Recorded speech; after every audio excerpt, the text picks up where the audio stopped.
el patriarcado, digamos, es la familia, es la voz del padre, de un padre imaginario que es el representante del orden, de la ley, de la moral, de qué es moral y qué no es. El violador en realidad es un disciplinador, por tanto es la ley, por tanto es el Estado. Todas las formas que encarnan y representan la posición del patriarca, la posición masculina, el patriarcado se disfraza de religión, se disfraza de moral, se disfraza de costumbres, pero no es ninguna de estas tres cosas.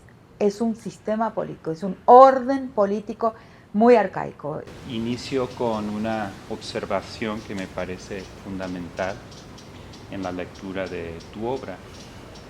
Y quiero decir que estuve revisando buena parte de la obra en estas últimas semanas de preparación.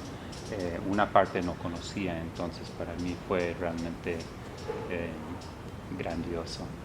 Eres una referencia obligada en las discusiones sobre el análisis de género y los feminismos hoy, y con mucha razón. Pero también es cierto que los hilos de la raza, el racismo y la colonialidad son fundamentales en tu obra.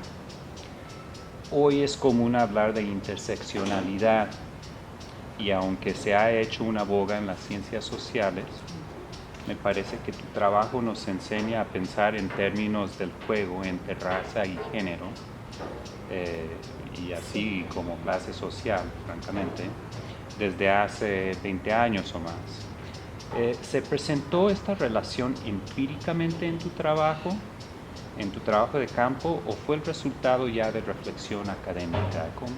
¿Cómo se dio? No, realmente yo soy una antropóloga, ¿no? El antropólogo aprende la teoría en campo.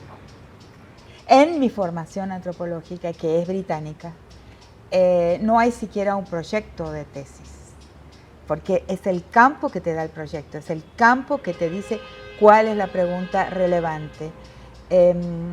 Y después, cuando paso a ser profesora en Brasil, ya todo el otro estilo no es el estilo malinowskiano con que yo estudié, ¿no? Que mi profesor fue orientando de Meyer Fortes, que fue discípulo de Malinowski. Entonces venía de una línea absolutamente clásica, donde es el campo que te dice, que te da las categorías y te da las preguntas. Llegar con una pregunta lista, pronta al campo, no es parte de mi formación, como tampoco la entrevista. La entrevista es solo un accesorio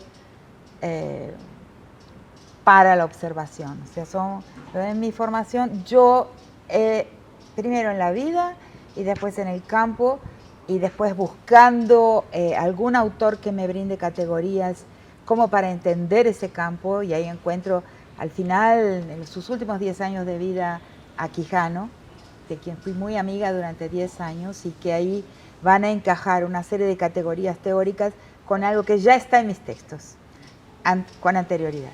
Fue un encuentro entre digamos, un material de campo y un gran autor. Y que además que a partir de ese momento va a permitir él injertar mis categorías a las suyas, por ejemplo, en la definición de raza. Entonces, lo que pasa con la definición de Aníbal Quijano de raza, lo que le agrego a esa definición de raza y lo que él me pide que revise, que yo escriba desde mi perspectiva un texto sobre género y colonialidad, porque no le convencía completamente lo que se había escrito desde la perspectiva de colonial hasta el momento, que es el gran texto extraordinario de María Lugones, pero basado en una etnografía que realmente no se sustenta, que es la tesis doctoral de Oyeronke Oyegumi. Entonces, la invención de las mujeres como una invención colonial, y él no puede, inclusive por ser un hombre que viene del mundo quechua, o sea, él vivía en Lima, era un limeño, pero era serrano de origen, y su abuela le cantaba las canciones de Ninar en quechua. Negar la existencia de un patriarcado precolonial es para un antropólogo o para un nativo originario o con raíces en nuestras sociedades. Negar ese patriarcado originario es imposible. Entonces, él me pide que como antropóloga yo haga un texto sobre género y colonialidad, cómo lo veo yo. Y ahí aparece mi texto, que está en la crítica de la colonialidad en 8 ensayos. Y ahí voy a ver cómo raza y género en realidad tienen un impacto de la colonia que es idéntico. Y eso, si querés, lo puedo explicar lo más rápido que consiga ahora. ¿Por qué? ¿Qué pasa con la raza? Para Quijano, la raza es una invención colonial que es la atribución al cuerpo de los vencidos de una otra naturaleza. O sea, la fijación del cuerpo de los vencidos en un tipo de cuerpo. Más tarde se llamará en otra biología. Es la biologización del cuerpo de los vencidos. Y también entonces el cuerpo de los vencedores. Ahí se origina el blanco y el negro y el indio. O sea, y se origina biologizando posiciones y relaciones que son de poder y que tienen un origen bélico. Entonces, en el tema del género sucede lo mismo, porque si vas a leer autores que son muy anteriores al pensamiento decolonial, antropólogos clásicos, como por ejemplo Pierre Clastres, o por ejemplo Peter Rivière para la tradición, fue mi examinador externo de mi tesis doctoral, Peter Rivière, que es, digamos, un clásico de la antropología social británica, y que escribió un libro que se llama Marrie et Chamon de Trio, que es una sociedad tribal de la frontera de Brasil con las Guayanas, y ellos dos van a hablar de que Clastres, el arco y el cesto. El arco es el hombre, el cesto es la mujer. No son dos cuerpos. Rivière, lo que se casan son papeles sexuales y sociales, pero no cuerpos. Y entonces, en el género, para decirlo de una forma muy abreviada, también se va a fijar en el cuerpo, en una biología otra, se va a esencializar biológicamente con la colonia el género. Entonces, cuando hablamos de intersección, una de las cosas que yo digo siempre es que hay que entenderlas históricamente. Si las entendés simplemente como un esquema funcional, en el presente, transformás el tema de la intersección en solamente una consigna, ahí perdés la riqueza, la densidad de la historia de la formación de raza y de género, que es una historia colonial. En este mismo contexto, creo, has escrito sobre la idea del patriarcado de baja intensidad y sí, otro patriarcado que es como pues más bien moderno, pues no sé si podrías elaborar un poco sobre esa idea que me parece que es central. Claro, es un descubrimiento. Primero comienzo estudiando la violencia con violadores de calle comunes, el crimen común de violación.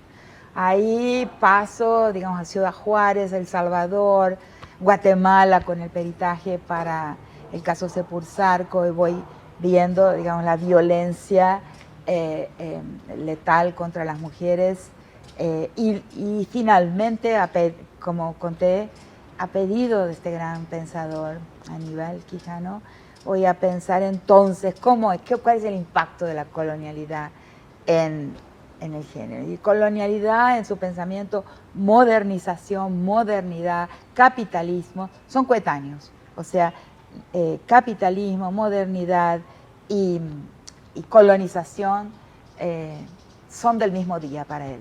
El mundo colonial nace con el capitalismo y la modernidad nacen con la colonia. Por eso, en esa perspectiva, tendemos a hablar de la colonial modernidad, para hacer siempre énfasis de que modernidad no sería posible sin colonialidad, sin colonia. Y eso no es lo que aprendemos, ¿no? Aprende de ninguna manera, entendemos que la modernidad nació en Europa, pero él dice algo central. O sea, para los inventos y descubrimientos científicos en Europa, era siempre necesaria una autorización que viene del pasado.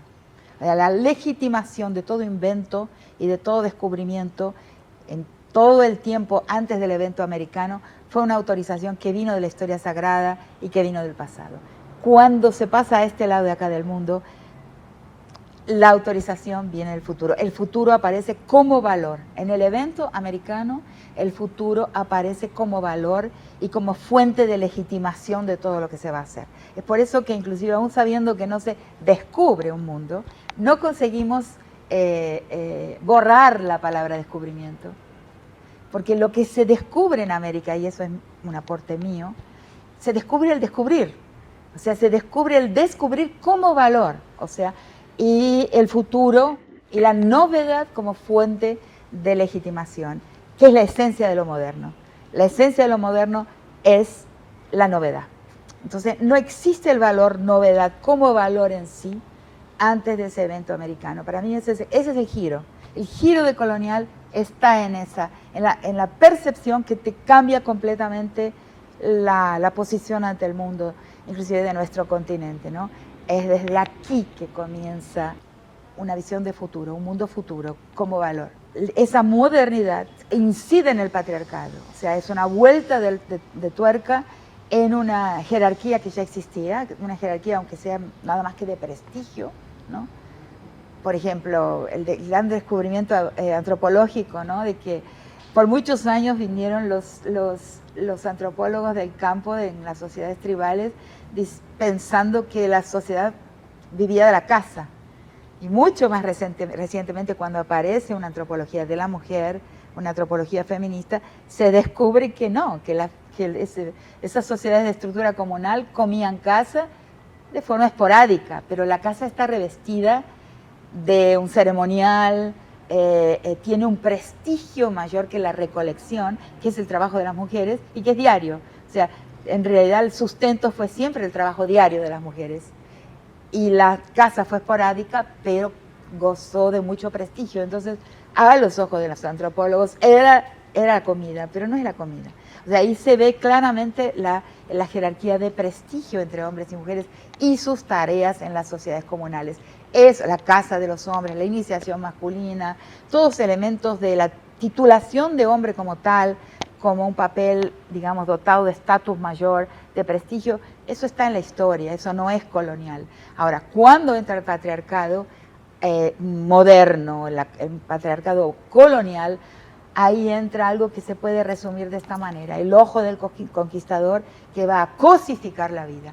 Y de ahí también tiene su raíz hasta mi categoría de la pedagogía de la crueldad, que no es otra, no es que mucha gente la cita como que somos malos, somos violentos. No, la pedagogía de la crueldad es la pedagogía que cincela las personalidades, las modeliza para tener una estructura psicopática, o sea, para ver el mundo como cosa, los cuerpos como cosa, la vida como cosa. Entonces, eso pasa con la colonia. Entonces, ese ojo cosificador, ahí cambia la sexualidad. O sea, lo que entendemos como acceso sexual se vuelve perverso, se vuelve cosificador de los cuerpos, y eso es un aspecto de la relación colonial muy, muy fuerte. Y ahí entra la posición del hombre no blanco, del hombre de África, del hombre de nuestro continente, de las sociedades de estructura comunal, que es el primero que va a prender el ojo del colonizador al cuerpo, a la cosa, que es el ojo violador, el ojo destituidor de vida, es el ojo predador. O sea, este hombre del cual hablo diciendo que está en una posición bisagra, porque con un pie está frente al blanco, porque por sus tareas ancestrales él hace la tarea casa afuera, o sea, puerta afuera de la casa, o sea, hacia el mundo, por la división del trabajo sexual en las sociedades comunales. El hombre va a hacer la tarea hacia el mundo, y entonces va a hacer la tarea de guerra y de negociación hacia el frente blanco, hacia el frente conquistual colonial. Y él va a aprender muy rápidamente esa mirada predadora. Y cuando retorna a su mundo, lo que vemos hoy, para restaurar su posición viril perdida ante el blanco, porque la relación con el blanco es emasculadora, solo le queda la violencia. Ahí la violencia empieza a crecer hasta hoy como una única forma de ser hombre, hipersintetizado, compactado, ¿verdad? Pero es histórico. Si no entendemos todo eso en su densidad histórica y procesual, nos quedamos con clichés. Me gustaría darle seguimiento un poco por esa misma línea de pensamiento. Después de tu trabajo en Ciudad Juárez, que se remonta hace 15 años ya. 2004 estuve en Ciudad Juárez. Más de 15 años, Sí. Van a ser 20 años. En particular, el peritaje, cuando estuviste aquí en Guadalajara hace 5 años, tuviste un evento donde presentaste el peritaje antropológico, cultural, sobre el caso Secursarco en Guatemala. En ese mismo tiempo empezaste a escribir también sobre las nuevas formas de guerra. Sí. Y me pregunto, digamos, de qué manera reconocer nuevas formas de guerra y el uso de la violencia de género, la violación en la guerra, Claro. Nos ayuda también a historizar, pero también recuerdo que citas un trabajo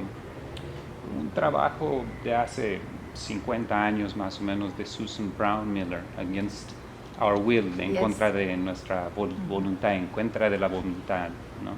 Que es sobre el uso de la violación en la guerra desde la antigüedad. ¿Cómo hacemos desde donde nos paramos hoy viendo, digamos, lo que ha sucedido en la historia reciente y lo que sabemos de una historia más remota para pensar la historicidad de prácticas como la violencia, como la violación? Sí, esa es una gran pregunta y te la voy a responder, pero al escucharte vuelvo a pensar en una de las críticas que yo hago a mi disciplina y quizás a todas las disciplinas que observan un campo. ¿Por qué nuestra comprensión de los fenómenos no ha atravesado al mundo? O sea, no ha afectado el sentido común. Un libro como el de Susan Brown Miller, los libros que desde el feminismo nos han dicho por mucho tiempo que la violación es una práctica de personas normales, ¿no? No de anomalías, no de sujetos enfermos, atípicos. Y no hemos sabido, tanto en ese tema como en otros muchos temas, y ahí va a ser una crítica a mi disciplina, no hemos sabido atravesarle al mundo lo que sabemos. ¿Qué pasa? O sea, somos humanidades. Escribimos, analizamos en el lenguaje vernáculo, el mismo lenguaje que la gente usa. Y yo creo que las ciencias duras han sido más capaces de atravesar el mundo de la vida, lo que saben, o volverlo práctico, que nosotros y nosotras. Eso es algo que debemos ponernos a pensar ahora mismo. No hay comunicación. Nosotros sabemos mucho más desde Brown Miller y otros autores y autoras como el gran psiquiatra Menasher Amin. Yo lo cito en mi libro Las estructuras elementales de la violencia, que un día, ya hace muchísimo tiempo, en los años 50, descubre en los Estados Unidos, donde la violación es muy frecuente, uno de los países de más alta incidencia, descubre que las violaciones, la gran mayoría, son hechas en grupos de personas, no por individuos locos, y la gente los sigue viendo como acciones de individuos locos, anómalos, desviantes, y no, es una acción en sociedad, por lo tanto es un código compartido por la sociedad, lo sabemos de hace muchísimo tiempo, pero no lo atravesamos, no conseguimos hacer el menor impacto a la mentalidad, a la conciencia colectiva. Eso es algo que me perturba en los últimos tiempos cuando me di cuenta de eso. Bueno, me recordé eso con tu pregunta. Ahora, lo de las formas de la guerra, sí, que es una guerra nueva, que son las nuevas formas de la guerra, que son las que afectan a nuestro continente y le falta mucha formalización, inclusive les falta una verdadera acatamiento por parte de la legislación internacional de derechos humanos, porque no ha entrado, como no son guerras entre estados, no empiezan ni terminan, no hay declaración de guerra ni armisticio o acuerdo de paz.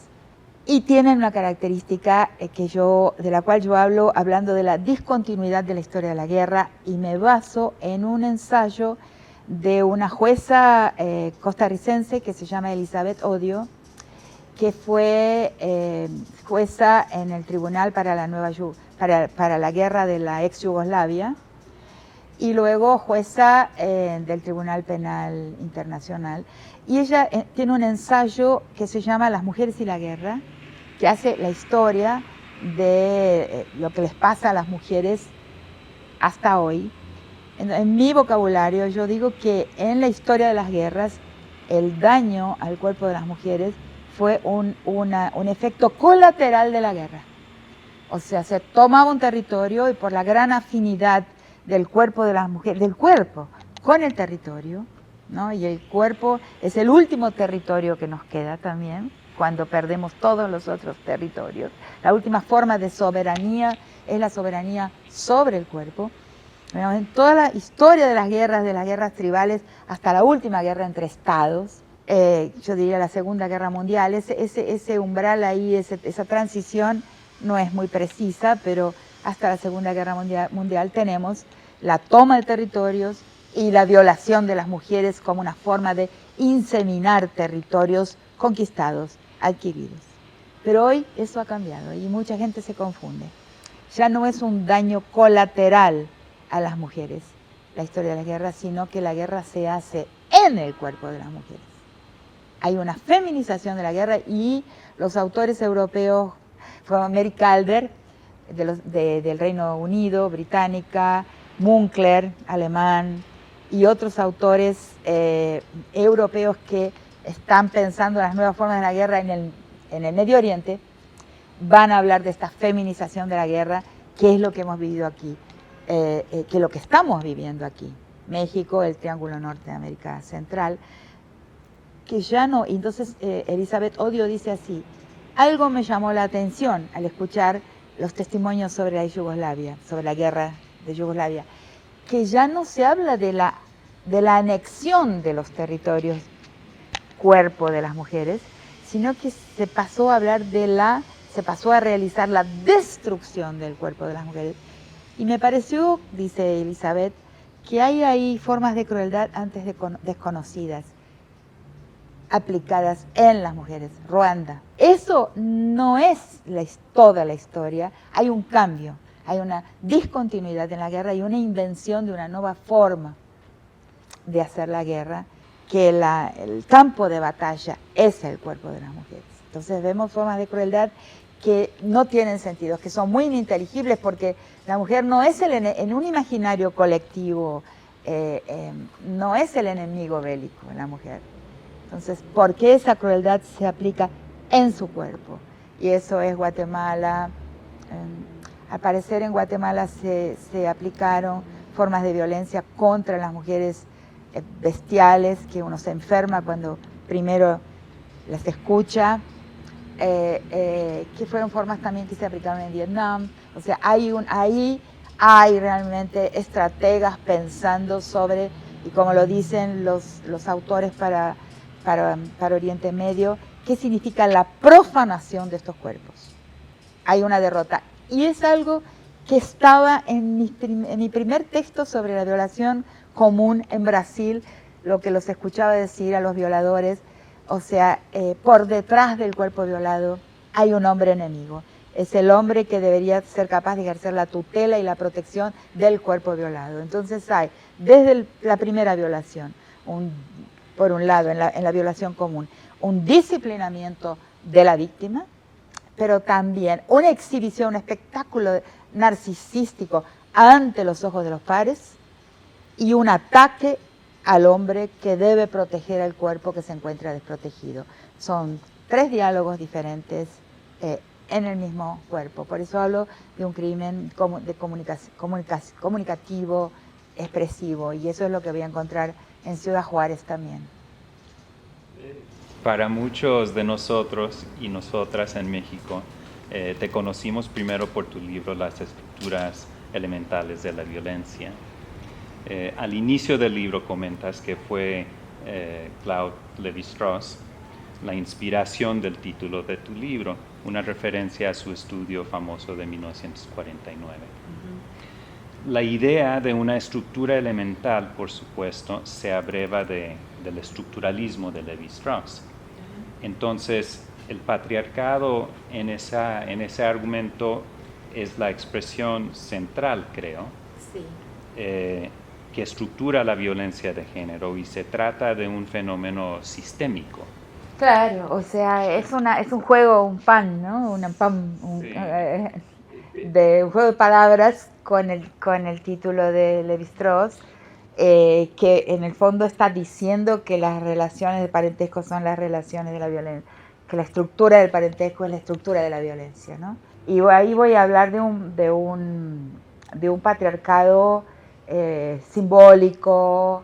Inclusive ese texto es más estructuralista que más recientemente historicizo, o sea, entra la historia en ese patriarcado, porque las estructuras elementales de la violencia había una estructura estable a la que le llamo la prehistoria patriarcal de la humanidad. Y he utilizado todo el pensamiento de las estructuras elementales hasta el presente. Se fue desdoblando en nuevos conceptos, pero no he abdicado de lo que digo en las estructuras. Pero sí ha entrado la historia. Cuando entra el pensamiento decolonial, que no estaba presente en ese momento todavía, aunque sí, claro, el camino del pensamiento es complejo, ¿no? Sí, yo había hecho trabajo de campo por mucho tiempo. Mi tesis doctoral es una tesis sobre una tradición africana en Brasil, de gran pureza africana, o sea, muy tradicional, que es el Xangô de Recife, donde hice trabajo de campo por mucho tiempo, antropológico, y trabajé en el mundo negro. O sea, mi primer trabajo fue, antes tuve otros temas en la etnomusicología, ¿no? Porque también vengo de la etnomusicología, pero sí trabajé en profundidad una cosmología negra, el género en ese mundo, con su gran valorización de la androginia, de la transitividad de género. O sea, el buen sacerdote es alguien que tiene la posibilidad de operar en clave masculina y femenina, que tiene una composición de la cabeza, del teatro, de la psique compuesta por personajes masculinos y femeninos. Esa es la mejor persona. Entonces, y la sexualidad también muy distinta a la sexualidad occidental, blanca, ¿no? Eso quizás es lo que quiere decir Oyeron, que en su tesis sobre su pueblo, en los Yorubá de Nigeria. Lo que pasa es que eso no significa la inexistencia de un patriarcado, sino se trata de un patriarcado muy distinto, pero yo lo trato de otra manera, ¿no? Pero sí que, como en los pueblos precoloniales, o que por lo menos todavía preservan mucho del cosmos precolonial, la transitividad de género está abierta, y lo aprendí ahí. O sea, lo aprendí ahí, y aprendí lo siguiente, que el feminismo blanco no tiene nada que enseñar a ese mundo que conocí del Xangô de Recife. Bueno, yo había venido de eso, que ahora está siendo publicado en México. Ese texto es de 1986. Está en las estructuras elementales al final, para mostrar una sociedad donde, por lo menos como la conocí, la violencia no existía. Ni la violación, ni el feminicidio, ni nada por el estilo. Solo como poner una referencia que dice, se puede ser de otra manera. Ahora lo publica la UNAM en su colección Rosario Castellanos, con otros dos, como un texto clásico que habla sobre este tema, de una escritura feminista sobre el género, pero de un feminismo otro. O sea, ese no es el feminismo blanco con su misión civilizatoria, que viene a enseñarle a las mujeres negras cómo es ser dueñas de su espacio, cómo actuar políticamente, porque en el mundo que yo encontré, ya esas mujeres, las madres de santos, esas grandes señoras de su espacio religioso y también doméstico, y lo doméstico ahí es plenamente político, no tenían nada que aprender. O sea, no era para enseñarles nada. Y también su sexualidad absolutamente libre y transitiva, ¿eh? muchas de ellas con un marido y con una relación erótica con una mujer, ¿no? O sea, otro mundo, otra invención. Por eso se llama el texto original Inventando a Naturaleza.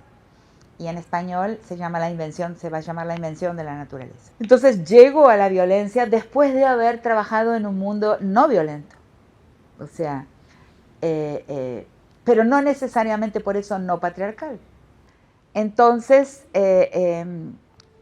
y donde esas trocas, esos intercambios levi-straussianos también no existen.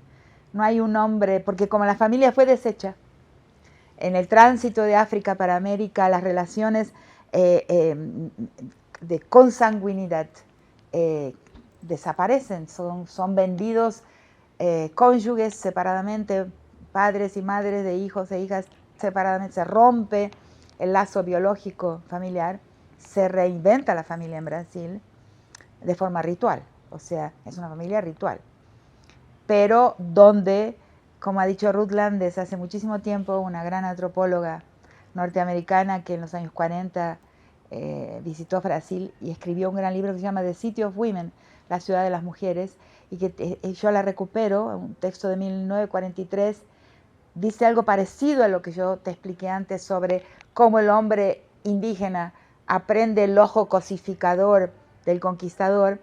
Ella tiene un texto muy breve de 1943 en el que dice: el verdadero derrotado en la guerra de conquista son los hombres, no las mujeres. Y las mujeres hemos sobrevivido con tareas de cualquier tipo, pero hemos garantizado la vida y no somos las derrotadas en la guerra. Es maravilloso. Ese texto y Ruth Landes fue una antropóloga que me hubiera gustado conocer.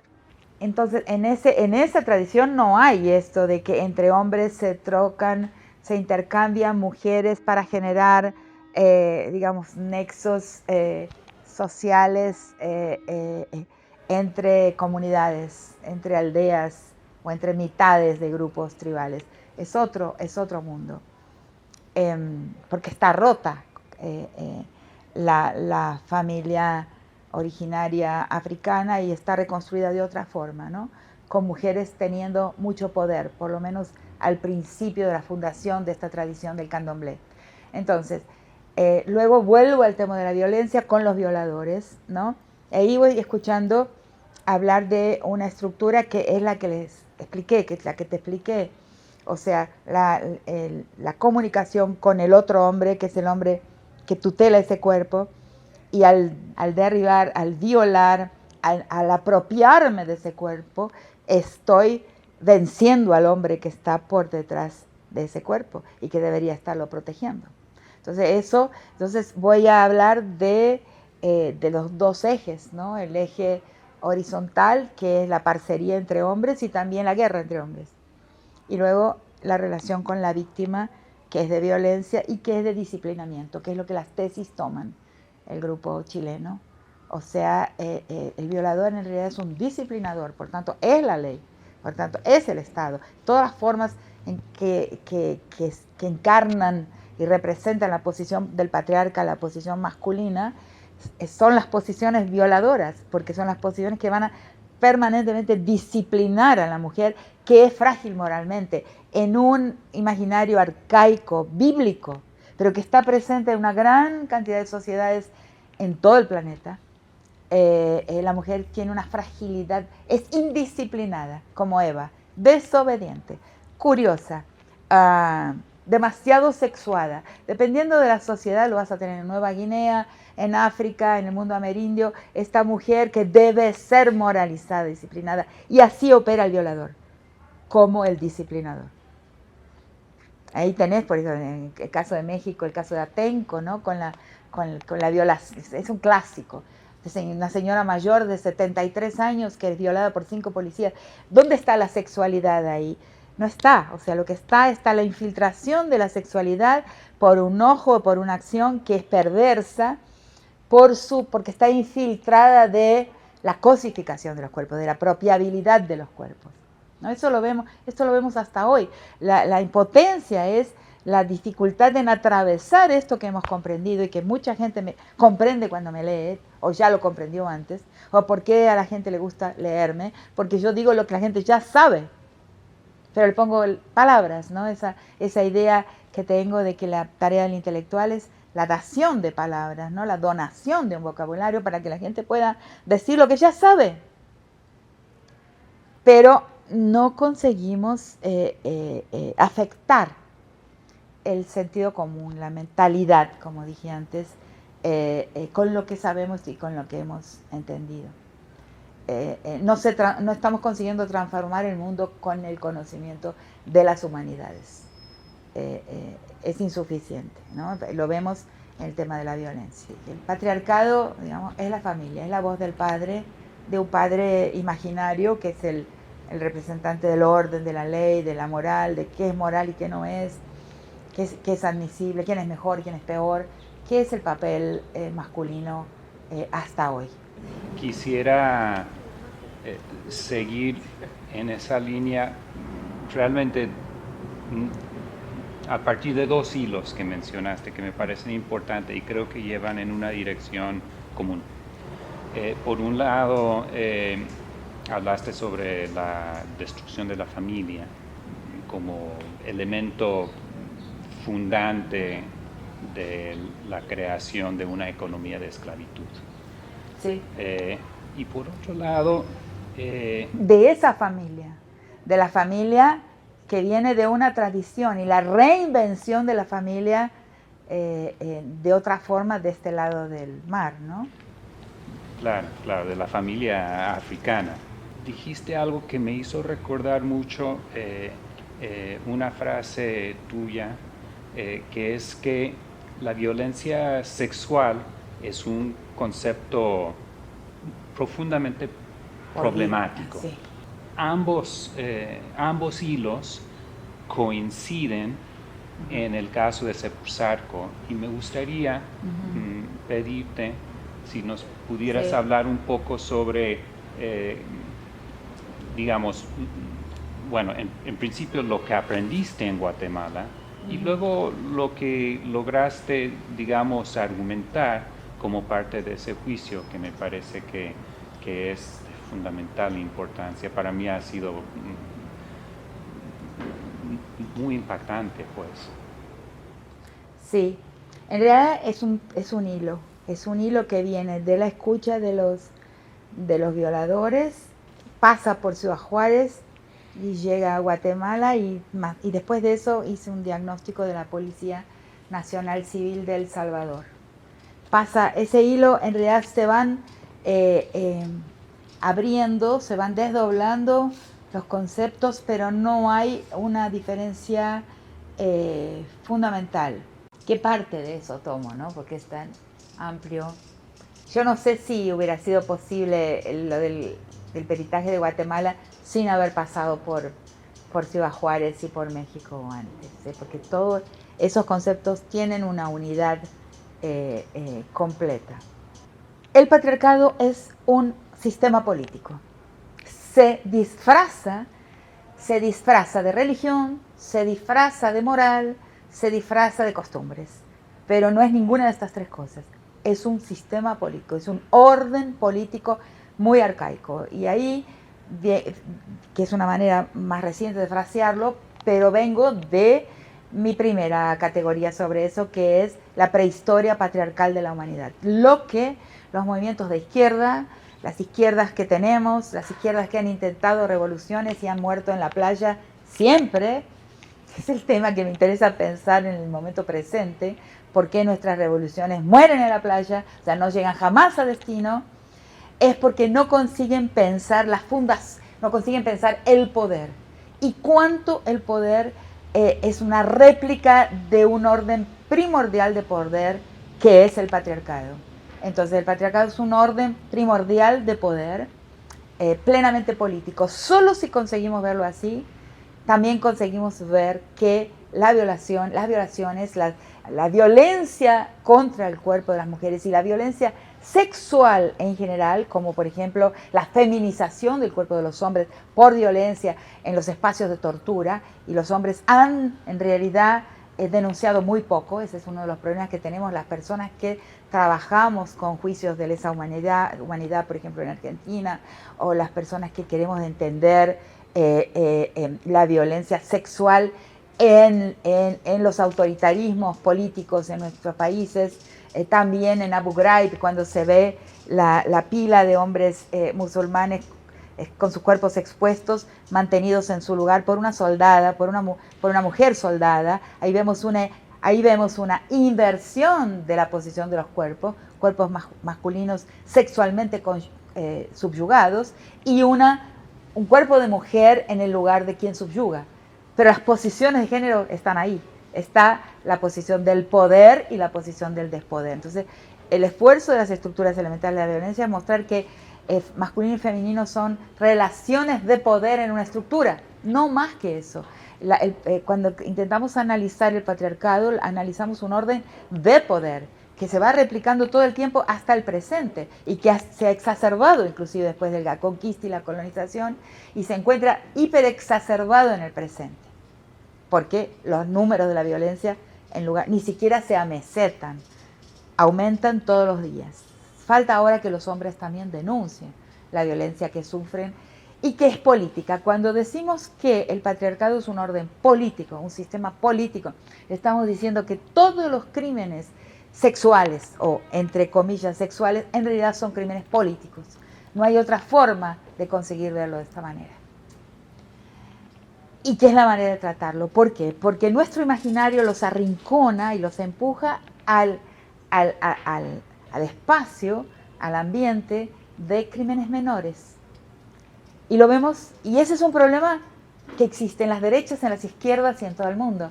Bueno, pero si Ortega violó a su entenada desde que tenía 10 años hasta que tuvo 24, pero dio un gran discurso revolucionario, bueno, es un crimen de la libido, del deseo masculino, un crimen menor.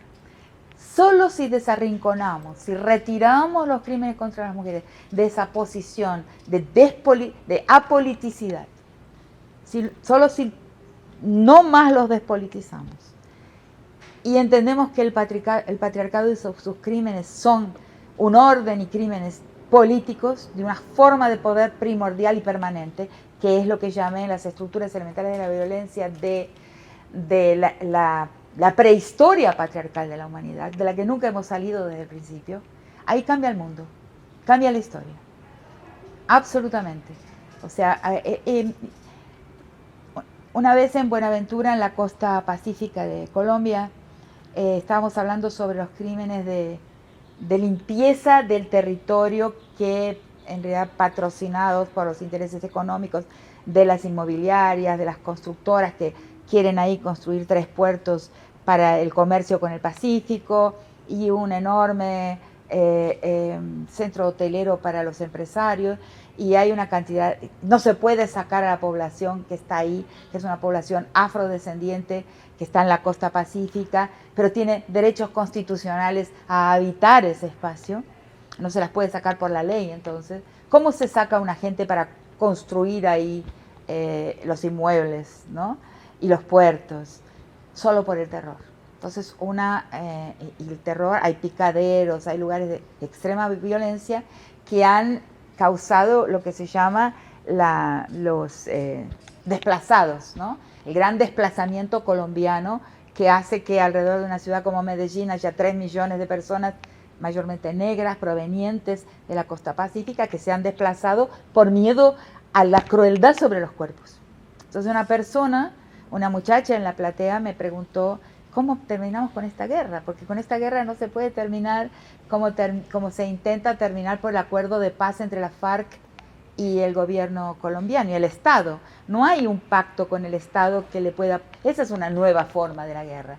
Una guerra que no puede terminar un pacto porque no hay actores visibles.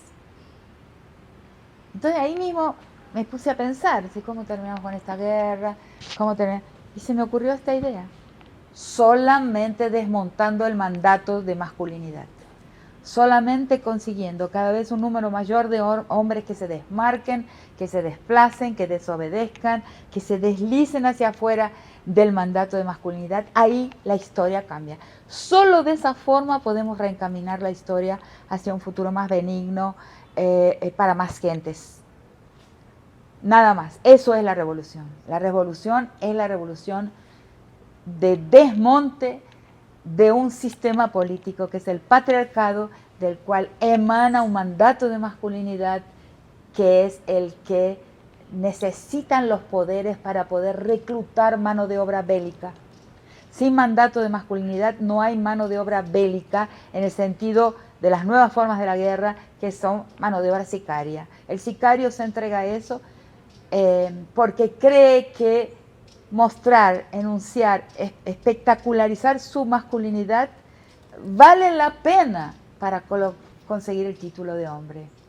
Cuando el título de hombre no valga lo que vale hoy, el mundo cambia. Cuando viniste a México hace casi 20 años, en el contexto de los feminicidios de Ciudad Juárez, estábamos todos conociendo un fenómeno inédito, o al parecer inédito en la frontera norte. Hoy ya no es más, digamos, el fenómeno que ocupa los titulares de los periódicos. Se ha desplazado, entre otras 1000 cuestiones que son también muy complicadas. Pero el feminicidio no ha desaparecido y me pregunto en qué medida el tema hoy tiene que ver en parte con feminicidio y con violencia de género que está más situado en los hogares, con una dinámica distinta a lo que se estaba viendo en Ciudad Juárez. No sé si eso sea el caso, pero me viene a la mente mucho tu idea de femigenocidio y entonces no sé si esas dos posibilidades entran en conflicto, pero a lo mejor podrías hablar un poco sobre femigenocidio y dónde ves el problema hoy y, digamos, en última instancia, de qué manera la construcción de comunidad o qué tipo de comunidad puede también ayudarnos a buscar salidas pues más positivas de esto, formas de resistencia, etcétera. Bueno, son dos preguntas. La primera, sí, o sea, Ciudad Juárez, Chihuahua nunca fue el estado mexicano con mayor número de feminicidios. Pero sí en Ciudad Juárez apareció una novedad que no se destaca por los números, sino por la rareza, por el carácter ininteligible de lo que pasaba ahí, del significado de esos cuerpos. Entonces, cuidado con confundir números, porque la violencia doméstica tiene números siempre mayores. Ahora, la relación entre los números de la violencia doméstica y la violencia plenamente pública, no doméstica, se fue modificando, ¿no? Hay un relativo aumento de la violencia no doméstica en comparación, en proporción con los de la violencia doméstica. Y hay otro tema todavía, que es que el impacto de la guerra informal, de la guerra, de la nueva guerra, que es la guerra sicaria, la guerra de un mundo mafializado, de algo que yo llamo en Ciudad Juárez segundo estado, como un segundo orden que organiza y normativiza de otra forma la vida de las personas y que no es el Estado. Y luego ya a partir de 10 años después, cuando escribo Las nuevas formas de la guerra, después de pasar por El Salvador y por Guatemala, llamo de segunda realidad. ¿Y qué es la segunda realidad? Es un paraestado, ¿no? Con su paraeconomía, su paralegalidad, su paraseguridad o parapolicía e inclusive su paracomunicación. O sea, todo un orden subterráneo que rige la vida de una gran cantidad de gente, una cantidad creciente de gente, de barrios, de espacios, de territorios tomados, como es el caso de El Salvador por la Mara y la pandilla, con su antagonismo que se expande también por Centroamérica y hasta México. Entonces, esto es un segundo mundo, es una segunda realidad subterránea, pero que incide y obliga a la gente a actuar. Entonces, esa segunda realidad con sus formas de violencia, que son las formas de decir que acá existe otros dueños de la vida, ¿no? Ahí eso cruza con una idea mía que también desarrollo y de la que hablo, que es la idea de la dueñidad. El mundo de hoy es un mundo adueñado. O sea, hablar de desigualdad es poco. Lo que hay es que pocos, es un número muy pequeño de dueños de la vida y de la muerte. O sea, es como una gran refeudalización del mundo, donde los feudos son de un tamaño más grande de lo que nunca fueron y donde los espacios de la vida común se han reducido a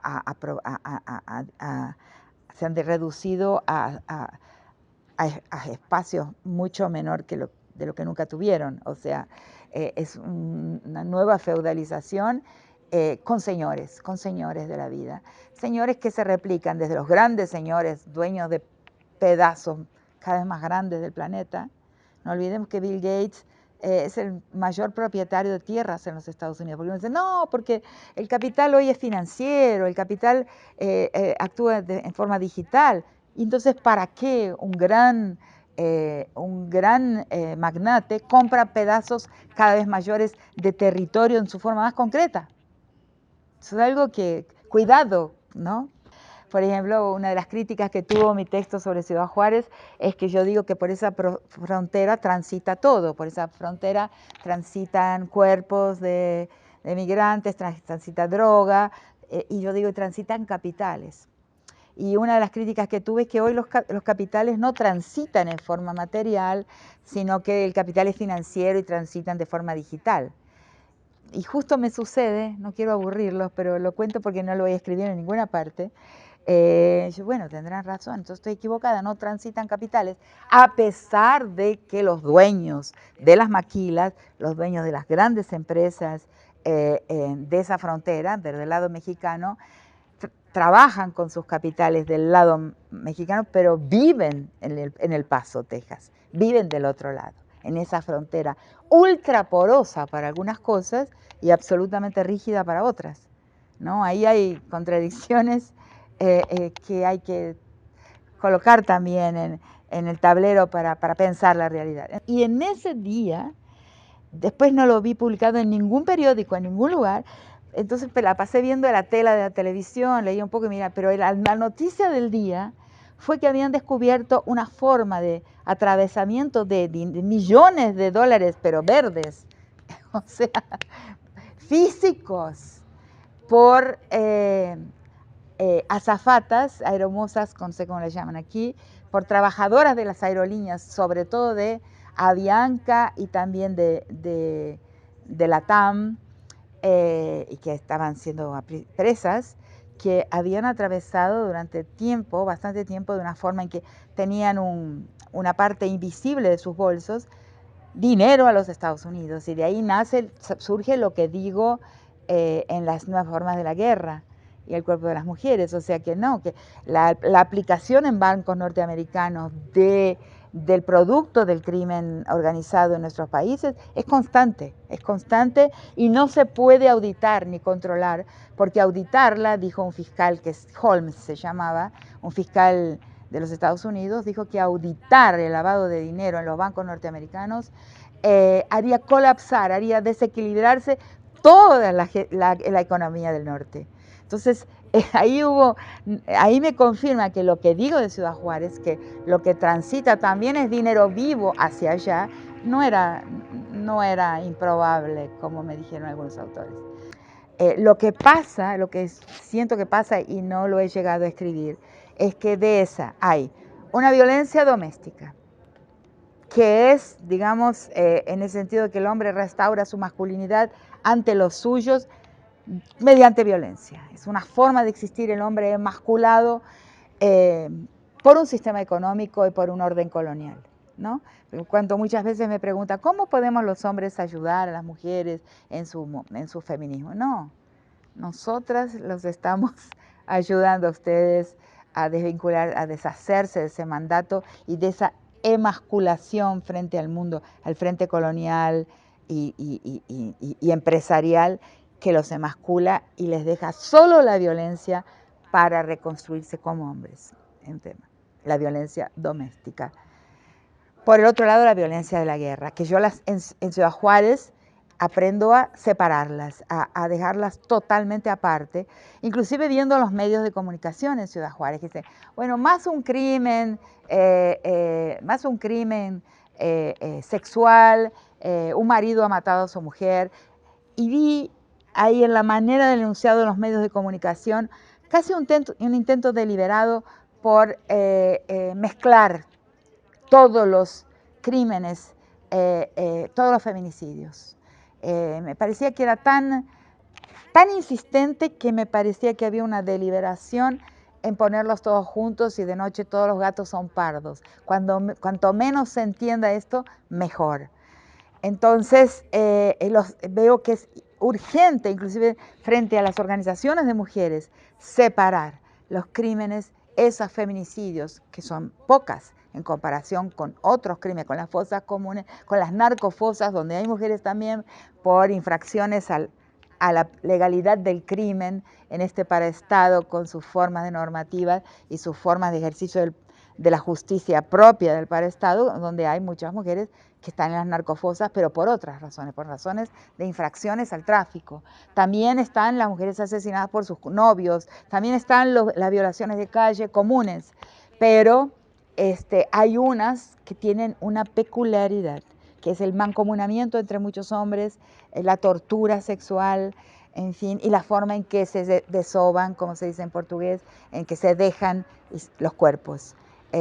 Y además, la manera en que el Estado los procesa, los forenses, mezclando a veces una tumba con otra. Ese es un caso, por ejemplo, que creo que lo relato, donde un cuerpo se suponía que estaba en una tumba, pero estaba en otra, o sea, estaban cruzados cuerpos con la cabeza de una asesinada con el cuerpo de otra, la ropa cambiada, o sea, varias formas de extrañas, ¿no? De volver esto más truculento, pero también más confuso. Entonces, los crímenes que llamamos femigenocidios, y que son de varios tipos, pero no son personales, porque los perpetradores y la víctima no pueden ser personalizables a la razón del crimen, o sea, no hay una relación personal entre el perpetrador y su víctima. Entonces, hay algo genérico que tiene que ver con el genocidio, algo impersonal que tiene que ver con el genocidio, y ahora acabo de escribir finalmente un texto que va a salir en el Routledge Handbook of Femicide, que lo están organizando unas mujeres de Canadá, porque allá hay un gran número de feminicidios de mujeres indígenas en Canadá. Entonces se organizaron y me pidieron el capítulo sobre femigenocidio y lo tuve que formular mejor, de una forma más clara que nunca, mostrando qué tiene en común con el crimen de genocidio, básicamente que no puede ser personalizable. Y estos son los de Ciudad Juárez y otros, los de la guerra, los de Guatemala. Pero hay un impacto de este mundo violento, y ese es un tercer momento, en la vida doméstica. Ese hombre, padre de familia, ese hombre en sus relaciones intrafamiliares está afectado por la guerra al exterior de sus hogares. La guerra en la calle, la guerra de la que tiene que participar en alguna medida, o la guerra de la cual es testigo, y retorna a sus hogares impactado, incidido por esta guerra pública, por esta guerra informal en la que vive, y vuelve más violento a sus relaciones interpersonales, a sus relaciones con su mujer. Y bueno, yo creo que, y de una forma hiper resumida, creo que nosotras las mujeres y los feminismos en general han colocado todas sus fichas en el campo estatal, pensando que nuestros estados son capaces de realmente administrar la vida de las personas y la vida de los territorios y todo lo que está a su cargo. Yo creo que nuestros estados, por una cuestión de su fundación, fueron fundados para la apropiación. Los estados latinoamericanos todos fueron fundados con una estructura apropiable, por las élites criollas, por las élites de nuestros países, por las familias. México es claro, clarísimo en esto. Es una sociedad de castas. Y entonces el Estado no... Nosotros hemos puesto un enorme esfuerzo para pasar leyes, pero ¿desde cuándo en nuestro mundo la ley tuvo una relación causal con las prácticas? Nunca. La ley no causa comportamientos. Entonces tenemos el feminismo, lo que tiene de bueno en esta fase nueva es que volvió a la calle. Y yo creo que el trabajo con los pies en el suelo, cuerpo a cuerpo, reconstruyendo miradas comunales sobre lo que les pasa a los hogares, o sea, en la familia nuclear, nuclearizada de la colonial modernidad, las mujeres somos asesinadas. En la familia, en el espacio doméstico del mundo comunal, no, porque hay 10.000 ojos mirando, no hay muros altos, la familia no es nuclear. La familia nuclear, la nuclearización de la familia es nuestro féretro. Sí, muchas gracias, Rita, muchísimas gracias.